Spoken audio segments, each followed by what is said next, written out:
Means that my license isn't on the line if I'm just trying to help out a family, prevent them from having to surrender their animal because they need really expensive medical care. Um, and so, it would be huge to the shelters, and obviously it would be huge to the families who get to keep their family member with them.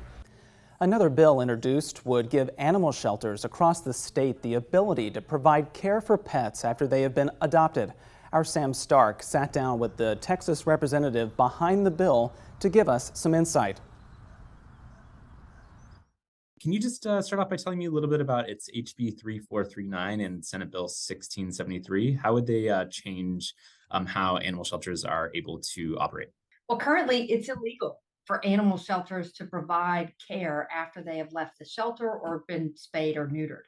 And what we know is about 40% of the people that are releasing and surrendering their animals are doing so because they can't afford veterinarian care. And at the moment in Texas, we have a shortage of vets. And so, what this particular law would do is just allow those shelters that want to provide access to care that families need for their pets that they can do so.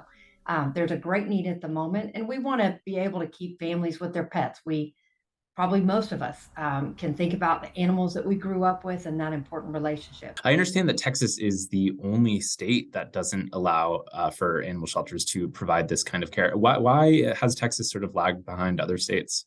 Sometimes we just get to that moment where we recognize that being in session gives us a chance to correct something that is necessary. And for whatever reason, that shelters have not been able to provide that care, we are at a point now that we can make that different. And we can allow those shelters that want to give vet care to those who need the support to be able to do so. And this is completely voluntary for those shelters if they want to do it.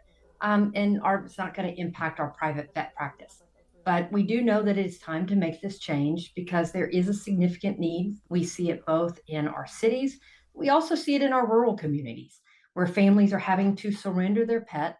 And that's a hard thing because our shelters are overcrowded. We don't want to be in a position of having to euthanize pets simply because a vet wants to give some care that can be done. And if they can do it, they can keep the pet with the family. To read more about the bills that we discussed right there, head over to our website, kxan.com, and click onto Sam's story. It's on the front page of our website.